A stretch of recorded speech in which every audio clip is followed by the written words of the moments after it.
So if I was watching my channel, I would be thinking to myself, hold on, you call yourself a watch channel, but you haven't yet mentioned Seiko. And today I am going to. Now, in one of my other videos, I spoke about the three kings, Rolex, Richard Mille and Casio G-Shock. And I did mention Omega there. And I also mentioned the Apple Watch because that's a new thing, it's a new player on the block. But I didn't mention Seiko and Grand Seiko. Now, in the watch industry, or if you're a watch enthusiast or a watch geek, Seiko is like it's like the gateway drug. In particular, the Seiko SKX model, and it's actually a model now that has been discontinued. But anyone that likes watches and knows anything about watches, when I say Seiko SKX, they're going to know instantly what I mean. And what's so more interesting, well, for me, is that the Seiko SKX actually birthed the modifying industry. Because now in the watch community, there's a whole modding industry that is centered around the Seiko SKX. So if you have that as a base model, you can now buy third-party cases that are identical, also in titanium and other materials. But the modding options are unlimited. You can literally buy any modification piece that you can think of. And I was just thinking, can you modify the movements? And yeah, actually you can. But also you can use an upgraded Seiko movement in that Seiko range. And I mean, many people will be aware of Seiko and that they will own Seiko watches. And I think for some people that perhaps don't know much about wristwatches, they might think of Seiko being more a Japanese, cheaper watch brand name. And then you mentioned Grand Seiko, and actually most people that don't know much about watches, they will have never heard of Grand Seiko. But when you get into Grand Seiko, you really can't believe it. One thing I've just remembered, I haven't shown you the watch that I'm wearing, and that's not a very good shot. Let me take it off.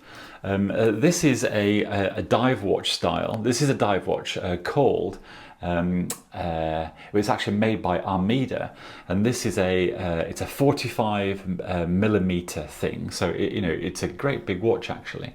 And it has a brown sunburst dial on this brown strap, and I really like it. The colouring. If I come like this, you can probably see it better. And if I do that, it matches the grey top. That is the reason why I put it on. And also, when I pick up a mechanical watch these days, I tend not to set it, which is crazy because I will look at the time and I'll think, oh, it's 2:10, which is what it says here, but it's not 2:10. And when I'm going out, I tend to take off the mechanical watch, and then I put on a G-Shock because I know that the time will be right. Anyway, we'll come back to that. And so this is a bit of a higgledy-piggledy start. Back to Seiko. So one of the interesting things I have found in the watch industry within watch enthusiasts is the debate about the Grand Seiko spring drive movement. Now, once again, if you are a fan of Seiko, and if you know what Grand Seikos are, and you know what the spring drive is, it is an absolute phenomenal movement. And often I think to myself, if the Swiss watch industry had actually developed and built the spring drive, it would probably receive more praise than God himself, because it's such a fantastic movement. Now, very briefly, mechanical movements, they essentially have a power reserve like a spring, and that energy goes through an escapement and it turns the hands on the face of a watch.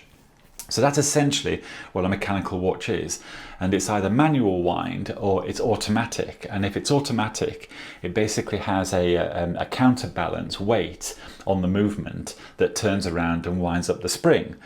So what Seiko did, what Grand Seiko did, is that the mechanical escapement, there's quite a bit of power loss there, and it's not terribly accurate.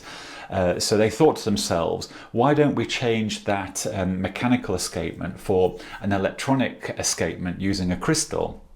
And that's what they did. So they built a mechanical movement around an electronic escapement. And because it's electronic, and I'm trying to remember what the technology is. It is quartz-like or crystal-like, and I'll leave it there because I don't want to get it wrong. But essentially, they have electronics determining the escapement rate, so it's a lot more accurate. But essentially, that most of the movement is mechanical. But what that spring drive electronic escapement does, it makes the second hand sweep without juddering like a mechanical movement, and it's a really delightful thing to watch. But not only does it look good, it's incredibly accurate, and that is the Grand Seiko spring drive movement. Anyway, so there is Seiko and there is Grand Seiko and spring drive, and they are massive. Once again, it's Japanese, and in another video I've said that the Japanese are great in business, and I'm a person that really appreciates the way that they view the watch industry, and the way that they don't really bother about what other people say, and they tend to stick to their own ideas, and they tend to be a trendsetter rather than a trend follower. And they spend so much effort getting the designs right, and it's why a lot of Seiko watches really haven't changed much in the last 40 years. In fact, it's probably 50 years or even longer. And of course, Seiko is synonymous with the diver style watch, especially the SKX range. And but Seiko offer this wonderful price range again, from a couple of $100 to many thousands of dollars in their Grand Seiko range. So they are covering all the bases. They once again have a varied range, and they've gone off piste and they've created turtles and Arnold Schwarzeneggers and some e-paper electronic watches. And then all kinds of other, creations that in their own right are really, quite interesting. And as a product offering, they are definitely right up there with absolutely everybody else. And I suppose it's a bit crazy that in my Three Kings video, I never mentioned Seiko, because this morning I was thinking, hold on, having Three Kings is fine, but the watch industry really is bigger than that, and it does require more kings. So I'm going to have to extend the Three Kings to the 12 kings. Because I need more room to put in some more names. Now, we know that Omega definitely is a king, so that's in there, and Seiko stroke Grand Seiko is in there. Now, some people might say, hold on, Seiko and Grand Seiko are different, and from one point of view, they are different, yes, because the Grand Seiko range definitely starts at a much higher price point, and they are branded that way also. But because the word Seiko is present on the dial, and because essentially it's the same company, I don't really create the differential. I see them as a branding attached to the Seiko line, a little bit like G-Shock and Casio, because many people will just say G-Shock, but in actual fact it is a Casio G-Shock. And I really suppose that Grand Seiko is really a Seiko, but a Grand Seiko. So I do put Grand Seiko under the same label as Seiko because that's the dominant controlling brand name power behind them. And they have a fabulous product set and a product offering. And there is so much mileage here that there's so much room for discussion about how Seiko fits into the watch world. And so today, I think what I have to do is create a list of 12 kings, and we have Rolex, Richard Mille, G-Shock, Casio G-Shock, the top three, and then we have Omega, and then we have Seiko. Now, if someone came along and said, no, Stephen, I put Seiko at the very top, and here's the evidence to support my claim, and I would agree with them, I really would. And I have to fall down at some point and say, look, these are my opinions, and I can offer you some information that I believe, signifies they are the best. But again, it's really an opinion. And right now I've got Seiko at, I suppose, number 5, because I have G-Shock, Rolex, Richard Mille, Omega, then Seiko, and so that's 5. But that means I've got 7 kings left to name, and I suppose that's going to be very interesting. And also I've bought myself some time to explain why those 7 positions are owned by those brand names. But right now I'm just so happy that I brought Seiko into the discussion, and the only reason that well, one of the reasons I haven't mentioned them so far is I don't have a Seiko here to actually film.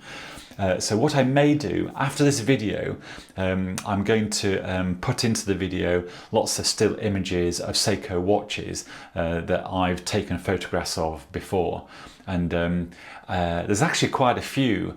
And so if each still photograph lasts for about 4 seconds on screen, there could be many minutes of Seiko watches. So if you don't really want to look at still images of Seikos, the video will end here. If not, just keep watching, and I suppose it's a little bit like a moving wallpaper. Anyway, I will come back to Seiko. Seiko is such an interesting brand and watch range, and we will come back to Seiko soon. And I hope you are all well.